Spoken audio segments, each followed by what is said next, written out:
This is the final talk in this weekend silent meditation retreat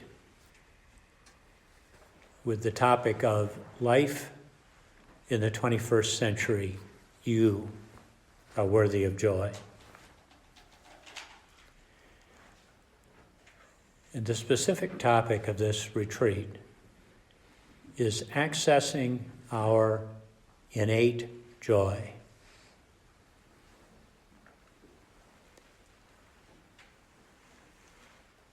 As I thought about preparing this talk, two things came up for me. One is how important it is for each of us to understand that this capacity of joy is innate. It's part of how we humans have evolved over somewhere between tens of thousands and millions of years. And here's the great thing about evolution. It is the ultimate in pragmatism. Only those characteristics that are essential for survival get passed on. If it's not helpful for surviving, if it's irrelevant, if it's harmful to surviving, those genes have a way of disappearing. And how we have evolved includes this capacity for joy.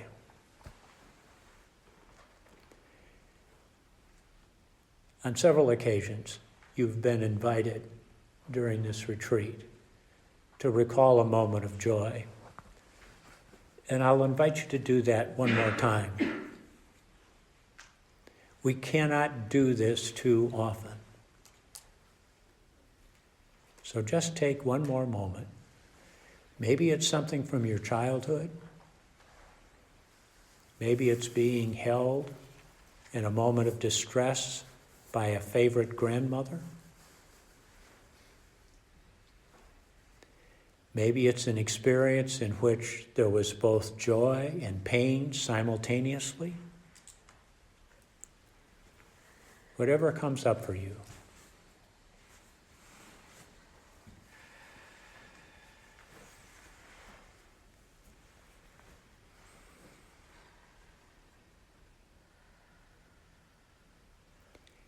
Savoring it.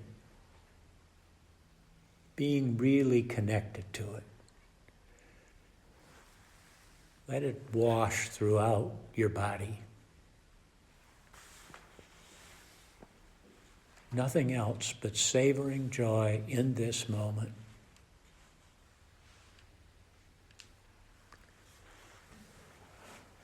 One of the main reasons that we chose this theme for this retreat, and I've invited you to savor joy in this moment,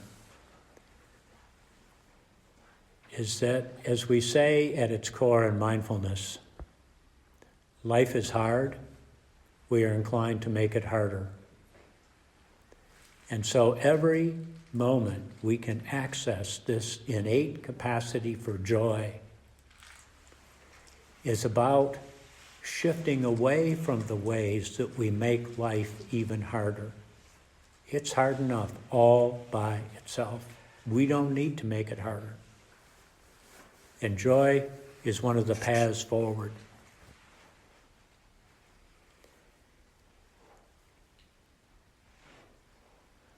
When I talk about the innate quality of joy, I'm referring to a concept that I learned from neuropsychologist and mindfulness teacher Rick Hanson in his brilliant book, Buddha's Brain. Very easy to find on Amazon. In that book, Rick talks about how we have evolved, how we are constructed as human beings. And he links each of these essential qualities that we have for living a human life to some part of our physiology. There's nothing woo-woo here. This is hard science. We're not waving our arms and hoping for the best. This is it. This is how we are constructed physiologically. And out of that book, I was able to identify 5 characteristics of what I call our enoughness. I have a close friend whom I met through our friend Katie over here,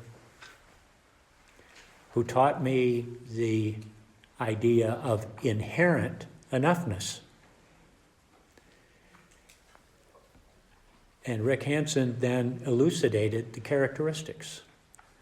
We have this capacity to be aware of what we're aware of. We have the capacity to avoid that which is harmful. We have the capacity to approach that which is beneficial. We have the capacity for self-regulation. How many of you are familiar with the part of the brain called the anterior cingulate cortex? That's the part of the brain where self-regulation is. It's in there. When people self-regulate in an MRI situation, that's the part of the brain that lights up. We've got that. And we have the capacity to learn. With these 5 characteristics, awareness, avoid, approach, self-regulation, and learning, I ask you, what else do you need to live a human life?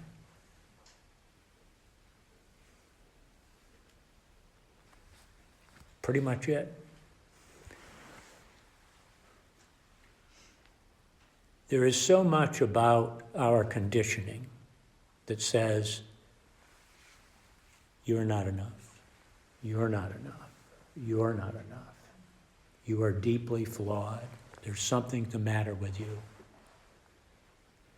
That it was an enormous relief to me to learn that I am enough.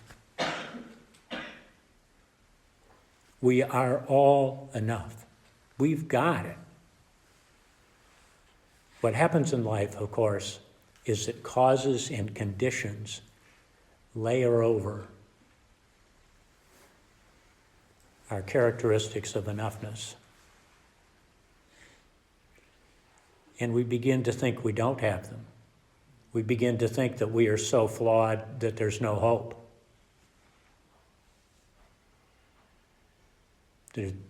All we can do is bail out.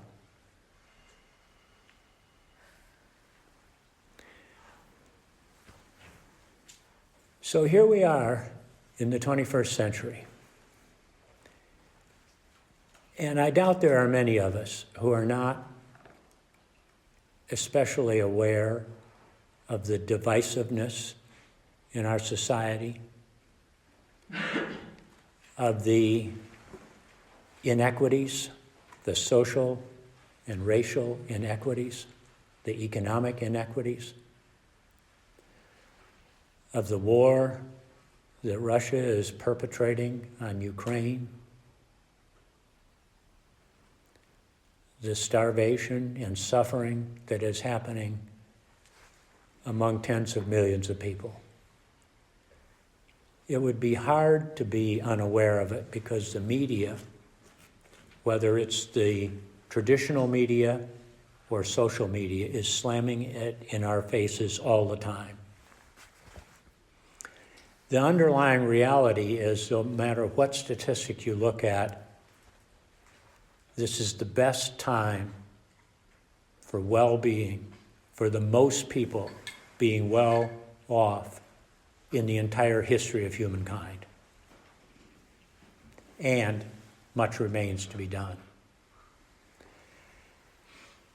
And we cannot move forward with what remains to be done without joy. Joy is part of this characteristic of approach.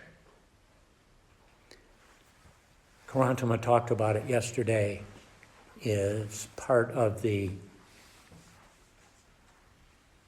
soothing and digestive process. Those two aspects of ourself which help take care of us.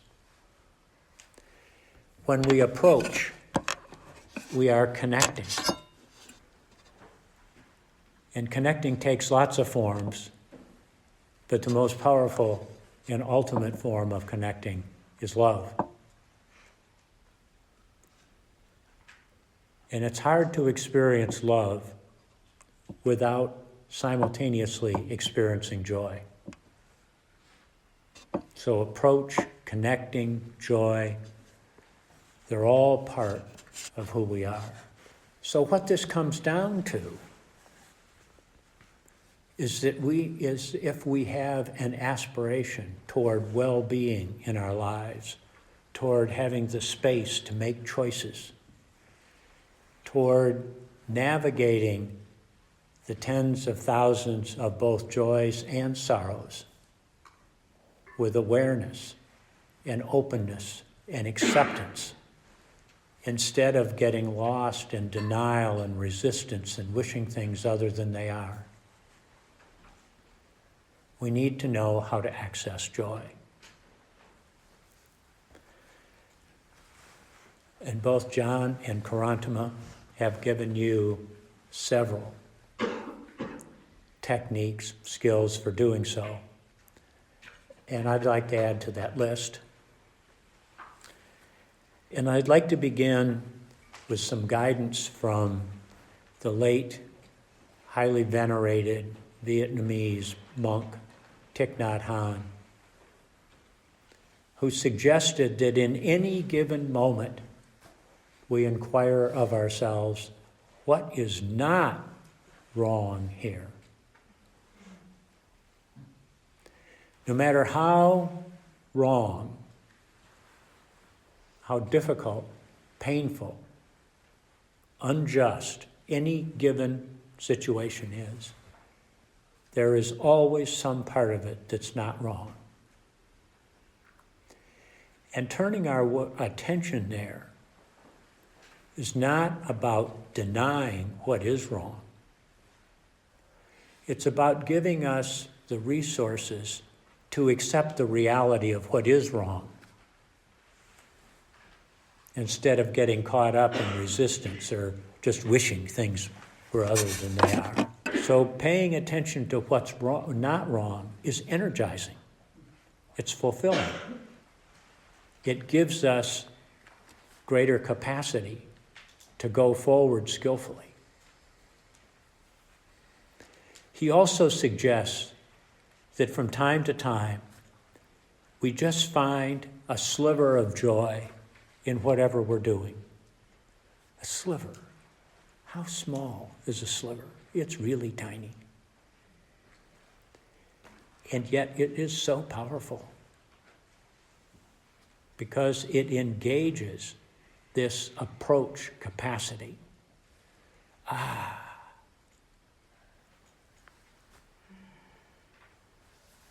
Over thousands of years, the great philosophers have settled on three core ideas that are really of benefit and value to human beings: truth, beauty, and goodness. When I was younger, I was obsessed with making sure that I knew the truth and that everybody else knew the truth, and I was damn good at telling them. I don't care so much about that anymore. And of course, goodness is always important. But now, an enormous source of joy for me is beauty. I've been actively part of the Richmond Ballet for over 40 years. And they recently have been performing one of my favorite all-time ballets, Serenade for Strings, with music by Tchaikovsky and choreography by Balanchine. Doesn't get any more than that. Serenade is regarded as an iconic ballet. It's the first ballet that Balanchine choreographed when he came to the United States. It's been performed thousands of times. And when asked about this ballet, which was first choreographed in the 1930s, when people asked Balanchine, well, what's the story? Because ballet before that had been all about stories of the triumph of good over evil. And he would smile and say, it's just a dream. It's just a dream in the moonlight. And what I hear in those words is similar to what mindfulness says. In the hearing, there is only the hearing. In the seeing, there's only the seeing. In this ballet, there is only the listening to this beautiful music. There's only the watching of this beautiful choreography and the beautiful dancing. The last time I saw Serenade, before the curtain went up, I was so joyous, I was about to jump out of my seat. That's joy. And it has really been energizing me lately. I find now that it is so important to me to open my heart to beauty. Kay and I came to mindfulness practice through the beauty of Tibetan art at the Virginia Museum of Fine Arts. We have many examples of Tibetan art around our house, and it still inspires us. It's the ground of our mindfulness interest, study, practice, and teaching. Beauty as a source of joy, opening the heart to beauty. On a more practical note, our friend Rick Hansen says there's a formula for cultivating joy. When a feeling of joy arises, stay with it for 15 seconds. Doesn't seem like very long, but you now, after this weekend, have an appreciation of how long 15 seconds. Stay with it for 15 seconds and do that 6 times a day, and you will rewire your brain. And it's important to do this because the avoid aspect of our inherent enoughness is so powerful that it takes 7 positive, joyous approach experiences to offset 1 avoid experience.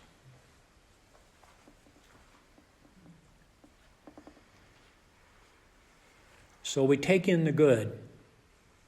We find these experiences of joy and we savor them. I love that word. It's almost, not quite, but almost onomatopoetic. Savor. Yes. So I'll close with some words from Mary Oliver. Absolutely fabulous American poet who knew deep sorrow, deep pain, deep difficulty in her life, and found her own way through nature and her poetry to practice joy and bring joy into her life. And this is from her poem about a swan. If you suddenly and unexpectedly feel joy, don't hesitate. Give in to it. There are plenty of lives and whole towns destroyed or about to be. We are not wise and not very often kind, and much can never be redeemed. Still, life has some possibility left. Perhaps this is its way of fighting back, that sometimes something happens better than all of the riches or power in the world. It could be anything, but very likely you notice it in the instant when love begins. In the instant when love begins. Anyway, that's often the case. Anyway, whatever it is, don't be afraid of its plenty. Joy is not made to be a crumb.